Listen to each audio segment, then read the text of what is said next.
who's been there for, I think, 4 decades, turned to me recently and said, John, our church has come back to life again, and that to me says it all. We may not have numbers, but we are stronger because of what we've experienced. This adversity has brought us together in a way that you can't simulate or duplicate, and because of that, because of God's leading, we have a new energy and a new hope for the future.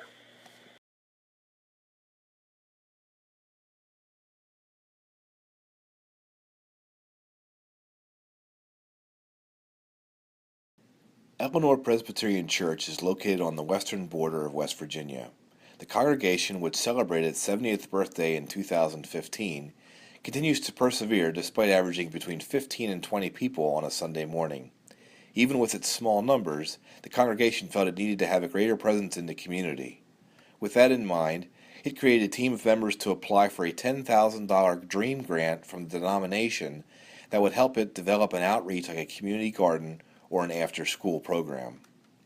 We were, I guess, perhaps floundering for a purpose, which was part of that dream grant idea. The church physically had suffered from some deferred maintenance.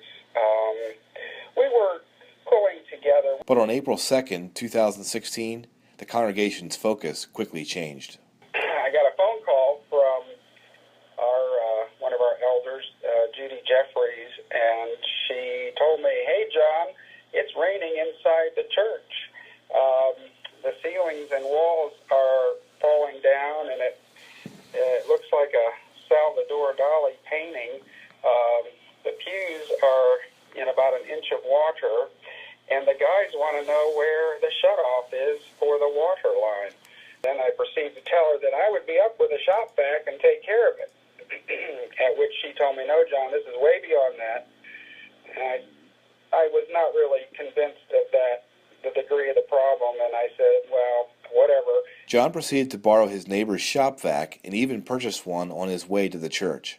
But when he arrived and walked inside, it didn't take long for him to realize that it would take more than a couple of shop vacs to fix this problem.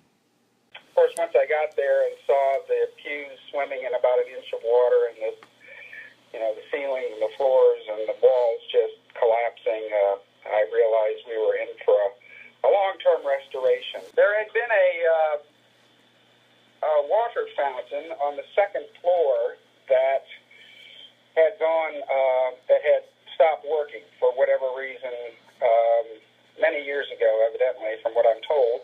It sprung a leak and went undetected for up to 40 or 48 hours. So for 2 days, this quarter-inch water line was leaking. As if things weren't bad enough, it was eventually determined that there was a 2-inch layer of asbestos tile in the waterlogged floors of the church, thus complicating the removal and renovation project. A hardship like this for a congregation looking to find its way could have a devastating effect on it. There wasn't a sense of, I guess, what you might say, synergy. And what this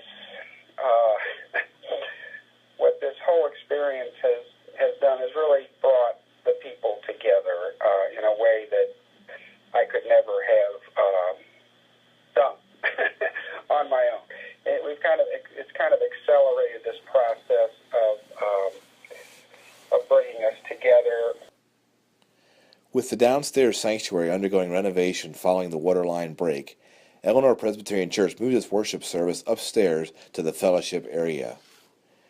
It created a new style of worship and new elements like the passing of the peace that began to rejuvenate the congregation. This kind of domino effect occurred. So as we began to consider possibilities and new ideas, then it came time to decide whether or not we were going to restore the pews since they had been damaged. And some people mentioned, well, hey, do we really want pews? Let's just do away with pews. We like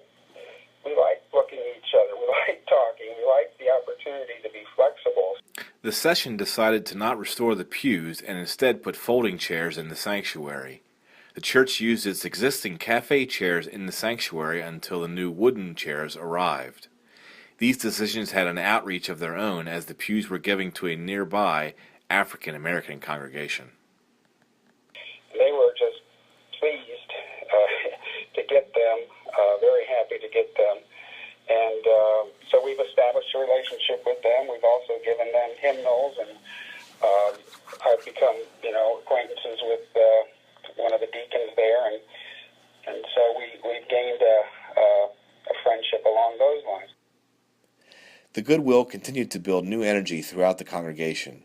In December, a rediscovered fire pit led to a community bonfire and first-time decorating of an outside Christmas tree for local Boy Scouts.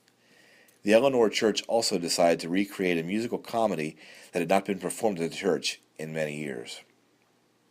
People began to become energized, and that's kind of that synergy that I talked about earlier, that it's kind of like, what can we do next? And, so things that seemed perhaps impossible or unable to be done now seem possible, and there's hope again for our church. I know there is a stronger sense of who we are and a stronger sense of community, a stronger sense of family, really.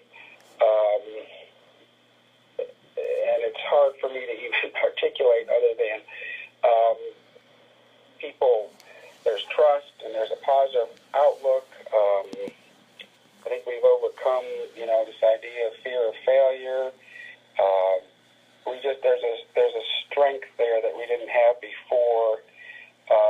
It's like, now that we have done this, what other things can we do?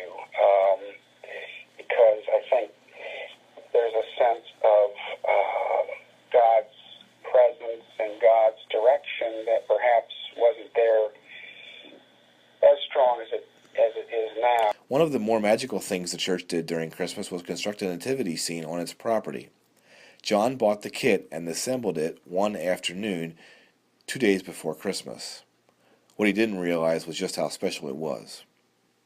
But I asked one of the members to come by later to take a picture, and I was absolutely floored when I saw that the picture and the reflection of the shadow was a crown, like this huge crown. I thought it was a very clear message that Jesus was telling us, who truly was King of Kings and Lord of Lords. It reassured John and the congregation who is in control and that they are under the watchful eyes of the Lord. We always see things 2020 in the rearview mirror, and it's been my experience as a Christian to see how God's will has worked in my life by looking backwards, and the same is true here. I learned a valuable lesson about, becoming a follower, that God, we had kind of this short-sighted ideas of, maybe hoping for a $10,000 grant, and lo and behold, we get, thanks to Erie Insurance, we got a $100,000 renovation, unplanned, but renovation nonetheless. All told, close to $100,000 worth of work, and we essentially have a brand new church facility. So God has turned, this whole thing into a very